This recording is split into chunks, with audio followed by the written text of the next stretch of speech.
Salam Indonesia, salam Nusantara dari Sabang sampai Merauke, dari Miangas sampai Pulau Rote. Mantaplah iman kita, mantaplah kasih kita, mantaplah pengharapan kita, mantaplah segala hal yang kita akan lakukan dalam nama Tuhan Yesus. Jangan katakan bahwa Yesus itu bukan Tuhan, jangan katakan pula bahwa Tuhan itu bukan juru selamat. Dia adalah Tuhan, dia adalah juru selamat. Kalau engkau percaya engkau diselamatkan. Yohanes 3 ayat 36 dari Yohanes 14 ayat yang ke-6, Yesus berkata, akulah jalan dan kebenaran dan hidup, tiada seorang sampai kepada Allah kalau tidak melalui aku. Dan keselamatan tidak ada dalam siapapun juga selain di dalam Dia, Yesus Kristus. Karena di bawah kolong langit ini tidak nama lain yang diberikan kepada manusia yang olehnya kita diselamatkan. Kisah Rasul 4 ayat 12 oleh Petrus. Dan karena begitu besar kasih Allah akan dunia ini sehingga Ia mengaruniakan anaknya yang tunggal, supaya setiap orang percaya kepadanya tidak binasa melainkan beroleh hidup yang kekal. Mantap! Yohanes 3 ayat 36. Dan saya mau katakan kepada kita, dengan hati percaya engkau dibenarkan, dengan mulut mengaku engkau diselamatkan, sebagaimana firman Allah di dalam Roma 10 ayat yang ke-9 dan ke-10. Doa dan harapan saya di pagi ini, di malam hari ini, kekuatan Tuhan, kekuatan firman, kekuatan Roh Kudus senantiasa berada di dalam kehidupan kita, sehingga kita sebelum kita tidur kita tetap bisa berdoa dan membaca firman Allah, memperkatakan firman Allah, merenungkan firman Allah, sehingga di firman Tuhan boleh kita nikmati dan kita bisa beraktivitas besok pagi dan memuliakan Tuhan kembali dan beraktivitas. Tuhan Yesus memberkati. Dan saya akan melanjutkan Markus 9 ayat yang ke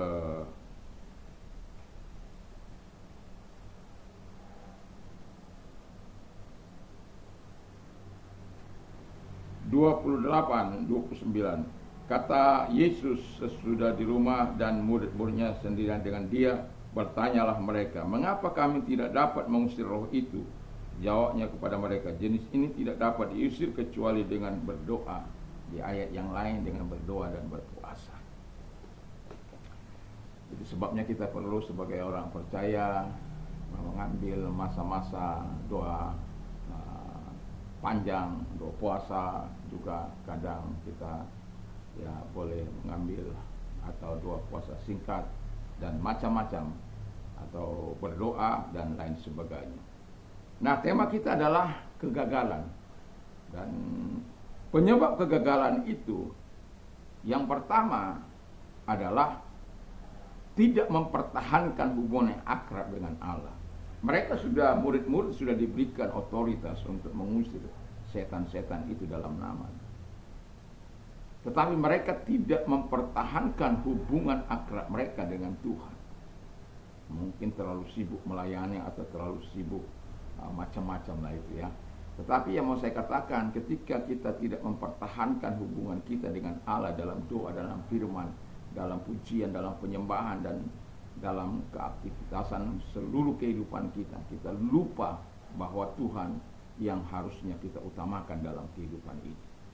Dan itulah sebabnya Yesus menerangkan kepada mereka penyebab kegagalan mereka.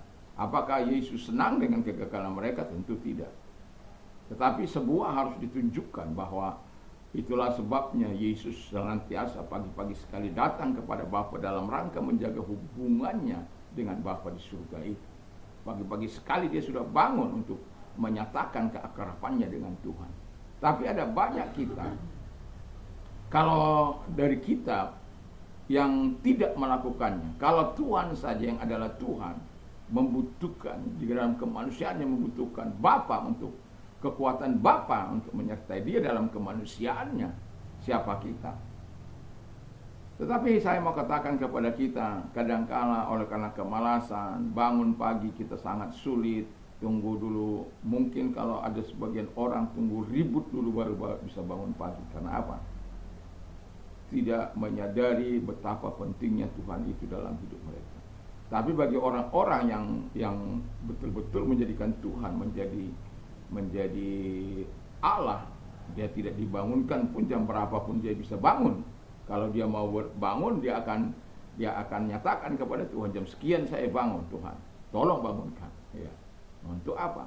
hanya sekedar menyapa Bapa di keheningan malam, di keheningan itu, supaya apa? Menyatakan cinta kasihnya kepada Bapa di dalam kesunyian itu. Perlunya menjaga hubungan kita. Kalaupun kita tidak lakukan dalam keheningan itu, pagi-pagi sekali, sebagai orang yang percaya kepada Tuhan, kita terus perlu menjaga hubungan kita dengan Allah Bapa di surga.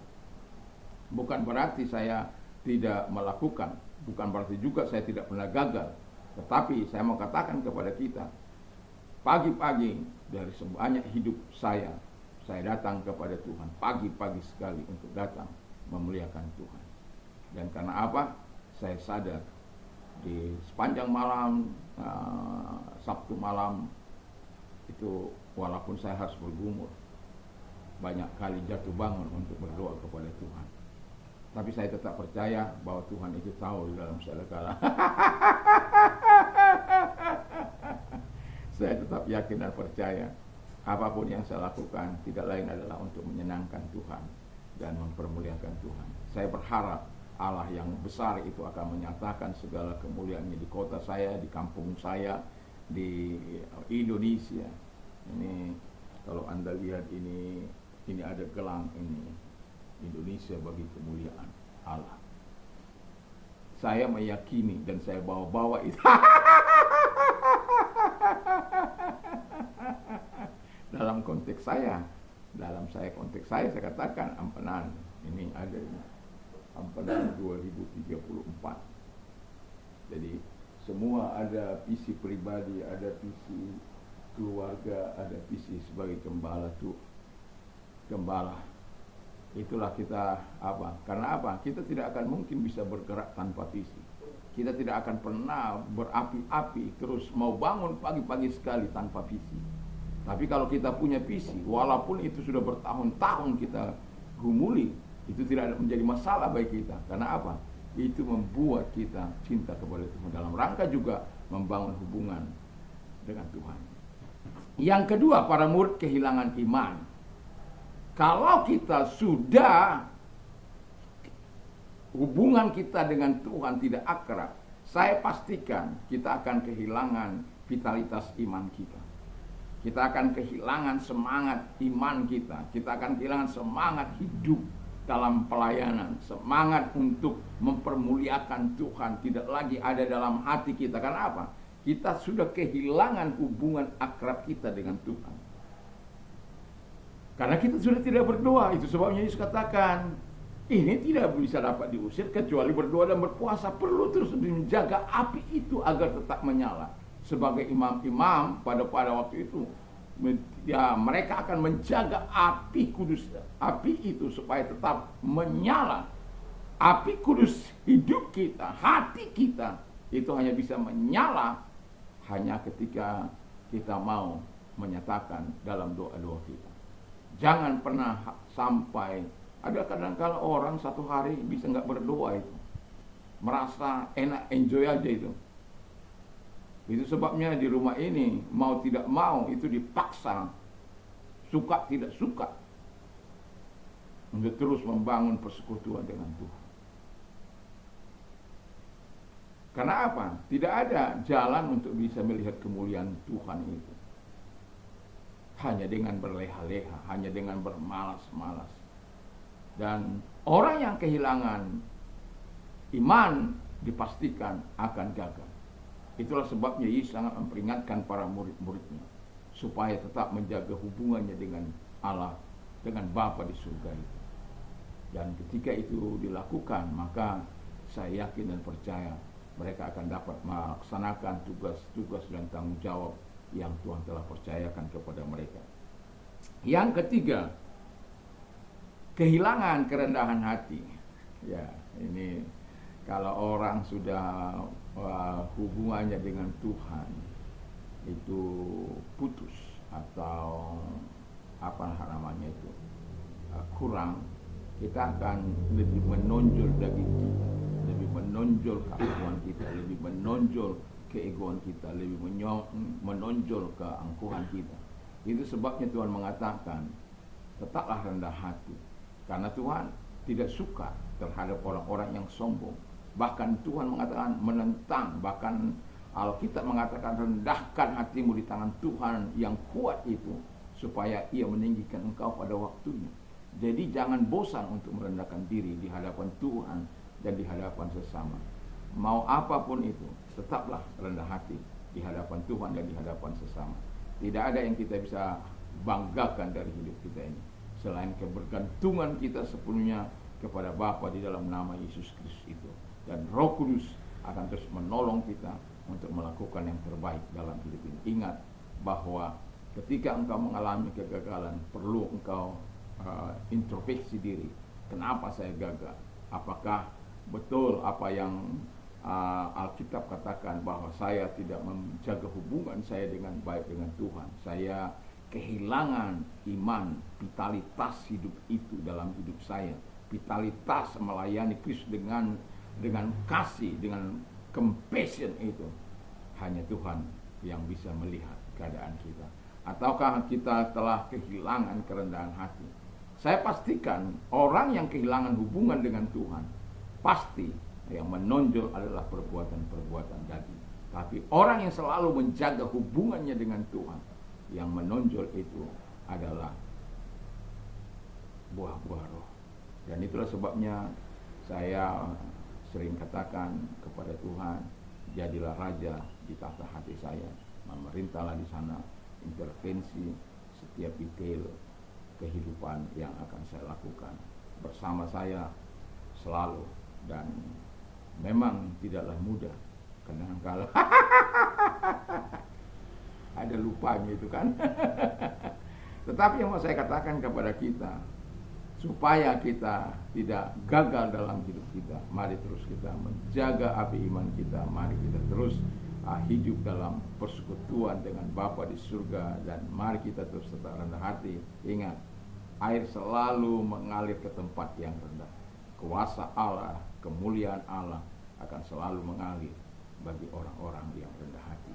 Kita akan melihat perkara-perkara besar ketika kita tahu bahwa hidup ini adalah kesempatan untuk melayani Dia dan mempermuliakan Dia sepanjang umur hidup kita.